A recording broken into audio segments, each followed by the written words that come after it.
On a hot summer day in 1985, a property developer in Durham ate lunch at his home with a friend of the family and then headed back to his work site to put up a fence. When he and the employee never returned home that night, his wife went to check on him and found his truck and tractor unattended with the keys still inside. She immediately knew something was wrong and called the police. Her husband had never failed to return home without contacting her. Despite credible leads, two local suspects, and a mysterious anonymous phone call, it took almost 3 years for the truth to come to light. There is much to love about North and South Carolina, but the two states have also had their fair share of violent and senseless crimes over the years.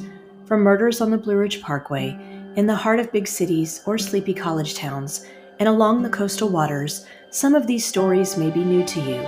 Some may have happened in your town. Some may involve people that are still missing to this day. But all will leave you remembering to always be vigilant about the people you meet and the places you go. I'm Renee Robertson. Please join me for Missing in the Carolinas. Episode 132, The Murders of Curtis Bane and Thaddeus Hayes in North Carolina. While I watch a lot of true crime documentaries, there is one the Investigation Discovery Channel produces that makes me so uncomfortable I avoid it. It's called Fear Thy Neighbor, and it features conflicts among neighbors that go horribly wrong. I think the reason it disturbs me so much is because the thought of living in terror every day with someone in close proximity to me is unimaginable. I did live that way for almost a year in college when my neighbor across the hall stalked me, and that was enough for me. I can't watch a regular show about it because it brings up too many bad memories. The story I'm sharing today is one that I could see produced by Fear Thy Neighbor because it involves a property dispute and a crime that never should have happened. I learned about this case in a way I find a lot of the crimes I cover on this podcast. I was searching some old newspaper archives from the Durham Chapel Hill area from the 1980s, and I wrote down a list of people named in an article titled UNC Missing and Murdered. The names Curtis Bane and Thaddeus Hayes stood out to me, and I wrote them down in a journal where I keep notes for future episodes. When I began searching for more information about them, I was appalled. I had never heard about what happened when Curtis Bane and Thad Hayes went missing, or who was responsible. The more I learned, the more this case reminded me of the Signal Mountain murders in Tennessee, which was initially featured on the show Unsolved Mysteries. In 1988, three men, Richard Mason, Kenneth Griffin, and Earl Smock, went missing near Chattanooga, Tennessee, when they went out to ride their four-wheelers. They never returned, and their deceased bodies and the ATVs were eventually found down an embankment where they had been riding. Investigators ended up arresting a local landowner, Frank Castile, who had grown angry at the amount of people joyriding and trespassing on his land, and murdered the men in cold blood when he encountered them on that afternoon. What happened to Curtis and Thad is very similar, except in their case, they weren't trespassing. On July 10, 1985, Curtis Bane, age 55, and Thaddeus Hayes, age 24, failed to return home after working on a fence on Curtis's property on NC-10, about 5 miles west of Durham. Curtis's wife, Dorothy, said the two men had eaten lunch at their home and then planned to go back to work for a few hours before dinner time. Curtis owned different properties in Orange County, which he worked on developing, and also managed several trailer parks. Thad was a friend and roommate of Curtis's son, Curtis Bane Jr., and often did work for the Bane family. By that night, when Curtis and Thad hadn't returned home by 7 p.m. for dinner, Dorothy was worried.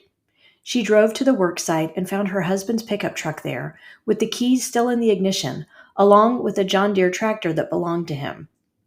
She put out a call to the police department, and when officers arrived, they didn't see any signs of a disturbance at the scene.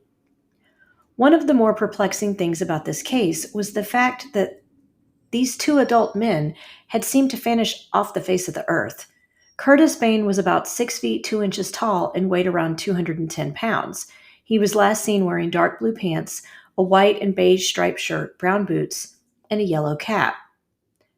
Thad Hayes was described as being around 5 feet tall, weighing 175 pounds with a stocky build.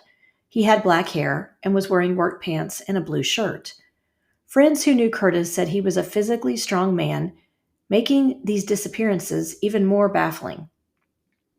Dorothy Bane said her husband had never stayed away from home without letting her know, leading her to believe he and Thad had met with foul play after they had lunch at their home. The family had already made summer plans, with an upcoming trip to the beach scheduled, and Thad and his brother were scheduled to join them. Over the next several days, community members and Orange and Durham County officials searched for the two men by land and air, including the use of tracking dogs. They dragged an old power station lake off Pleasant Green Road in the Eno State Park area. They canvassed a 2-mile square area where the men had last been working and turned up nothing. A bulldozer also rummaged through about 2 million pounds of garbage at a Chapel Hill landfill, but again, turned up no leads. By that weekend, the Orange County Sheriff, Lindy Pendergrass, told the media, "We haven't turned up one iota of anything. It's as if they just took wing and flew off." He did note that Curtis had recently been involved with a dispute with a neighbor whose land bordered Curtis's, but he declined to name who the resident was. Sheriff Pendergrass asked for anyone owning land near Curtis Sr.'s property to check their land for anything suspicious. By July 27th, the Orange County Sheriff's Department announced a $10,000 reward was being offered to any person with information concerning the whereabouts of the two missing men or information surrounding their disappearance. Investigators continued to work on leads as they came in, but over the next year, the media didn't have a lot of new information to publish about the two men's disappearance. In mid-March of 1986, the Orange County Sheriff's Department announced it had 2 suspects in the disappearance of Curtis Bane and Thad Hayes, but they were still waiting for a break that would enable them to make arrests. Earlier that month, sheriff's deputies and members of the State Forestry Service had searched land near the Durham County line. This piece of land was in close proximity to where Curtis and Thad had been working. According to the Herald-Sun, these searches were hoping to pinpoint a well or a septic tank related to the case. The sheriff's department said they hadn't found it, but did make some progress during their search. In early August of 1986, more than a year after Curtis and Thad vanished, the Herald-Sun published an article titled, "Mrs. Bane Feels Better After Polygraph."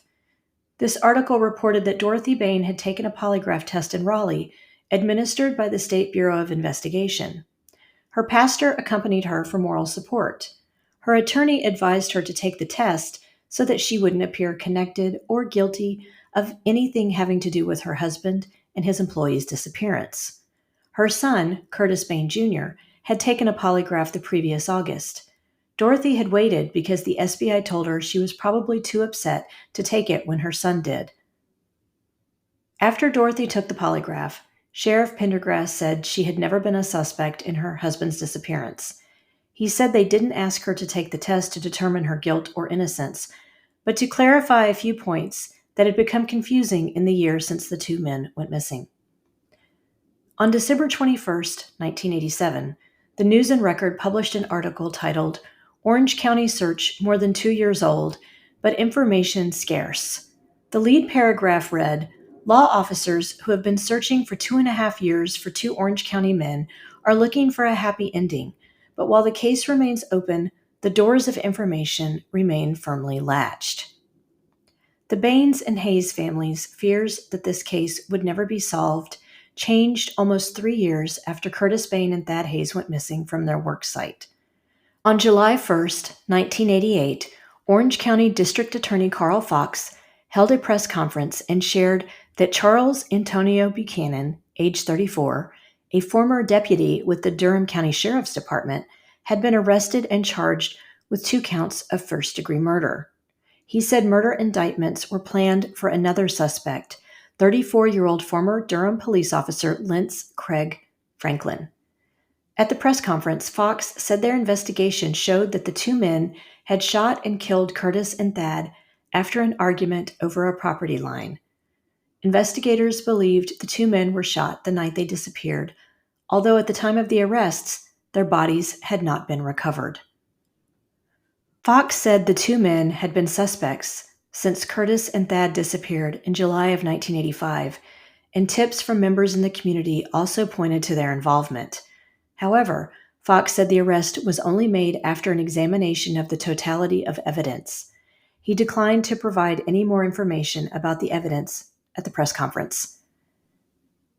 Antonio was arrested at a rest area on Interstate 85 in Granville County, denied bond, and placed in the county jail in Hillsborough. He had been living in the town of Wise and working in a pet store. The other suspect awaiting arrest, Lance Craig Franklin, who went by Craig, had been fired as a Durham public safety officer in 1984 after an incident that occurred off-duty where he was charged with pointing a gun at another man. He was then sentenced to 20 years in prison after pleading no contest to charges related to two 1986 robberies at two Durham restaurants. Additional years were added to his sentence after he was found guilty of growing marijuana at his home. In the days following the press conference, family members of the two victims spoke to the media, saying they had always felt Craig Franklin was involved. Dorothy Bane said Curtis and a surveyor had been at the property line about 2 weeks before the disappearance, and Craig had approached them with a weapon. He demanded to know what Curtis and the surveyor were doing there, and when they told him, he just stared them down. He refused to shake Curtis's extended hand and simply turned and walked back into his house without a word. Dorothy said Curtis tried not to talk about his concerns over the dispute because he didn't want to worry her. He was putting up a fence because Craig Franklin owned several dogs, including a pit bull, that he left outside while Curtis was working. The dogs acted aggressively, and he grew concerned for his physical safety. Another friend of Curtis's said that after he had the property line officially surveyed, someone was pulling up the wooden stakes and throwing them out. Curtis thought putting up the fence would finally lay to rest any arguments about where the property line really was. The disappearance of Curtis Bane and Thad Hayes affected the Hillsborough community deeply, and they breathed a collective sigh of relief when the district attorney was able to announce the arrests. One resident named Ruth Browning told the Chapel Hill Herald that after the two men went missing, neighborhood children were more hesitant to play outdoors. She said her husband had kept a loaded gun at each entrance to their home for safety, and one of her neighbors had become fearful of walking out to her car alone on winter mornings in the dark. Other residents said they always had suspected a property dispute was at the heart of the disappearances, so they weren't as fearful for their own personal safety. Authorities worried that because they hadn't found the physical bodies of the two missing men, it might make the job of prosecuting the murder suspects more difficult. At the time, there had only been one other case where a suspect was prosecuted for murder without a body. That was the case of Johnny Joseph Head, who was convicted in 1985 of murdering realtor Diane Gabriel. I discussed that case back in episode 15, Missing Real Estate Agents from North Carolina, if you'd like to go back and check that one out. Dorothy Bane, Curtis's wife, told the media she would consider the prosecution making a sentencing deal with the two suspects if it meant she would be able to learn where her husband's body was. District Attorney Carl Fox said he was prepared to go to trial without the bodies of Curtis and Thad regardless, and would be seeking the death penalty. Dorothy Bane said, "I had always been staunchly against the death penalty, but I am just so afraid that they will get out and hurt somebody else. After reading that if people kill once, they will kill again, I am all for the death penalty now. I really am." Dorothy also told the Chapel Hill News that in the days following her husband's disappearance, she received a call from a woman who said she had seen Curtis and Thad being shot. She told Dorothy not to worry about her husband suffering or being tortured because he was dead. The woman did not want to identify herself and was crying. She said she couldn't go to the police because she feared the people responsible would kill her too. Dorothy told the police about the call, but without knowledge of who made it, they were unable to interview the alleged witness at the time. However, this tip probably only further convinced them that Curtis and Thad meant foul play related to the property dispute. On July 11, 1988, Antonio Buchanan was released from jail on bond. Craig Franklin remained incarcerated at Central Prison for the other crimes he'd been convicted of. Shortly before Antonio's release, on July 8th, authorities announced they had discovered the bodies of Curtis Bane and Thad Hayes buried in a shallow grave near the Lake Mitchie Dam in Durham, off Old Oxford Road. District Attorney Fox announced he believed Craig Franklin had fired the fatal shots that killed the two men. It appeared Antonio had made a deal with law enforcement in return for his release on bond. District Attorney Fox said, "I wouldn't release someone out of custody whom I believed fired the shots."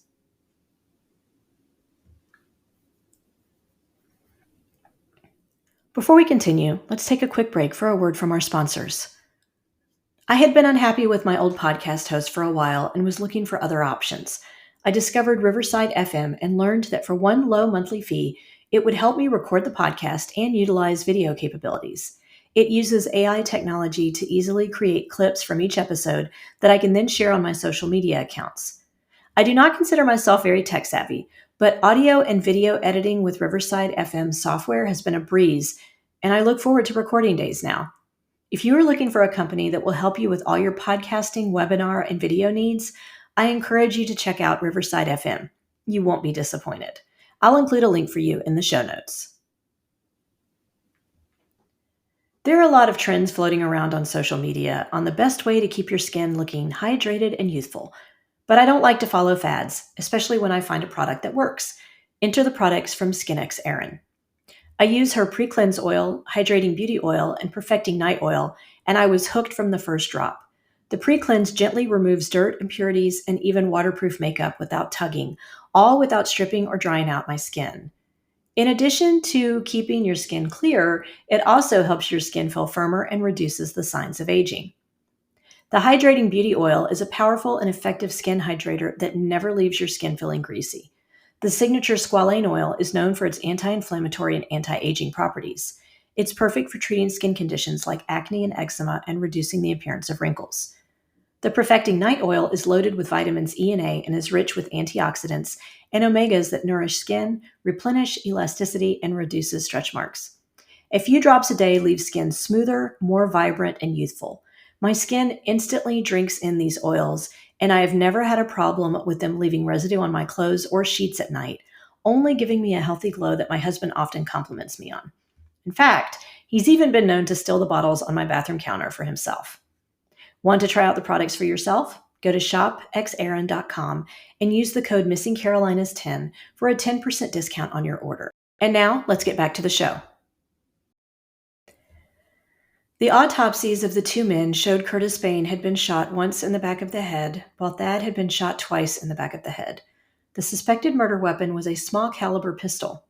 Authorities had not recovered the gun at the time, but said they believed it was still with one of the two suspects. Both Curtis Bane and Thad Hayes received the burials their families had been hoping for since they went missing. At Curtis's funeral, his pastor, Reverend Jerry Harper Sr., said he would remember Curtis Bane, an Air Force veteran, as a friend and neighbor who cared so much about his community that he was a charter member of the Eno Volunteer Fire Department.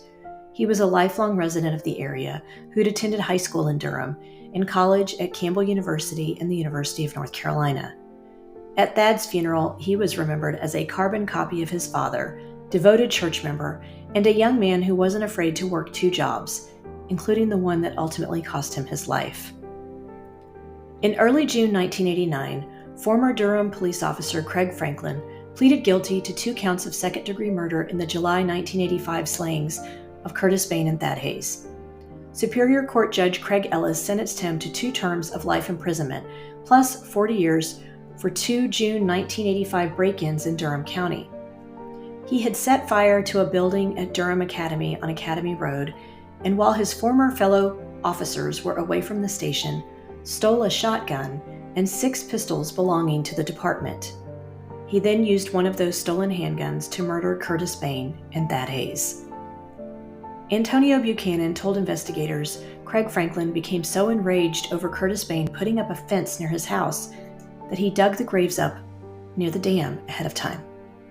He told Antonio he was going to get Bane. Antonio was with Craig on the day they returned to his house and saw Curtis and Thad working on the fence. Craig approached the 2 men with the pistol and shot Thad in the back of the head.